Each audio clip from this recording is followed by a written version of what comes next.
ఒక చిన్న బాలుడు ఒంటరిగా అడవిలో నడుస్తున్నాడు. భయంతో వణుకుతున్నాడు.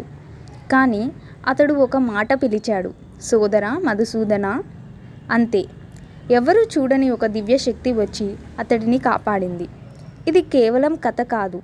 నిర్మలమైన భక్తి ఎంత శక్తివంతమైనదో చెప్పే అద్భుతమైన సంఘటన. ఇప్పుడు ఆ కథని తెలుసుకుందామా? ఒక గ్రామంలో జటిలుడు అనే చిన్న బాలుడు ఉండేవాడు. అతడు ప్రతిరోజు తన గ్రామం నుంచి దూరంగా ఉన్న పాఠశాలకు అడవి మార్గం గుండా వెళ్ళాల్సి వచ్చేది. అడవి అంటే భయం. అక్కడ పెద్ద చెట్లు, వింత శబ్దాలు, ఒంటరితనం. చిన్న బాలుడైన జటిలుడికి భయం వేసేది. ఒకరోజు తన తల్లితో జటిలుడు ఇలా అన్నాడు. అమ్మా, అడవిలో ఒంటరిగా వెళ్ళడానికి నాకు చాలా భయంగా ఉంది. అప్పుడు తల్లి అతడికి ధైర్యం చెప్తూ ఇలా అంది. నాన్న, నీకు ఒక సోదరుడు ఉన్నాడు. అతని పేరు మధుసూదనుడు. నీకు భయం వేసినప్పుడల్లా అతనిని పిలువు. అతను నీ తోడుగా ఉంటాడు అని అన్నది. ఆ చిన్న పిల్లవాడు తన తల్లి మాటల్ని పరిపూర్ణంగా విశ్వసించాడు. మరుసటి రోజు జటిలుడు అడవిలోకి వెళ్ళాడు. కొద్దిసేపటి తర్వాత మళ్ళీ భయం వేసింది. అప్పుడు అతడు గట్టిగా సోదరా మధుసూదనా అని అన్నాడు. అప్పుడు ఒక అద్భుతం జరిగింది. ఎక్కడి నుంచో ఒక దివ్యమైన బాలుడు వచ్చాడు. అతడు జటిలుడి చేతిని పట్టుకొని అడవి దాటే వరకు అతడికి తోడుగా నడిచాడు. అలా ప్రతిరోజు జరిగేది. జటిలుడు భయపడితే మధుసూదనుడు వచ్చి అతడిని రక్షించేవాడు.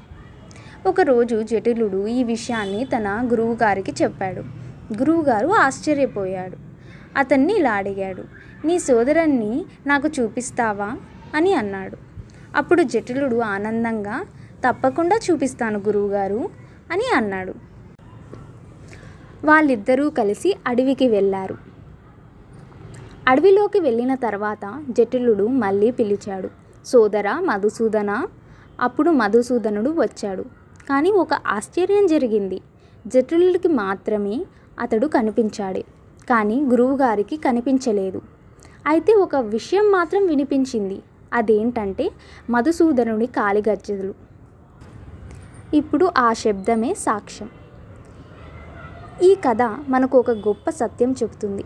భగవంతుడు ఎవరికి ప్రత్యక్షమవుతాడు? నిర్మలమైన విశ్వాసం ఉన్న హృదయానికి మాత్రమే. జటిలుడు భక్తి, చిన్నపిల్లవాడి అమాయకత్వం, పూర్తి నమ్మకం ఇవన్నీ కలిసి భగవంతుణ్ణి ప్రత్యక్షం చేశాయి. మన హృదయం కూడా జటిలుడిలాగా నిర్మలంగా ఉంటే మనము కూడా భగవంతుని సన్నిధికి చేరుకుంటాము. ఎందుకంటే భగవంతుడు దూరంలో ఉండడు. నిజమైన భక్తి ఉన్న చోటే ఉంటాడు. అందుకే మన పెద్దలు కూడా అంటారు, మీ నమ్మకమే మీ బలం అని. ధన్యవాదాలు.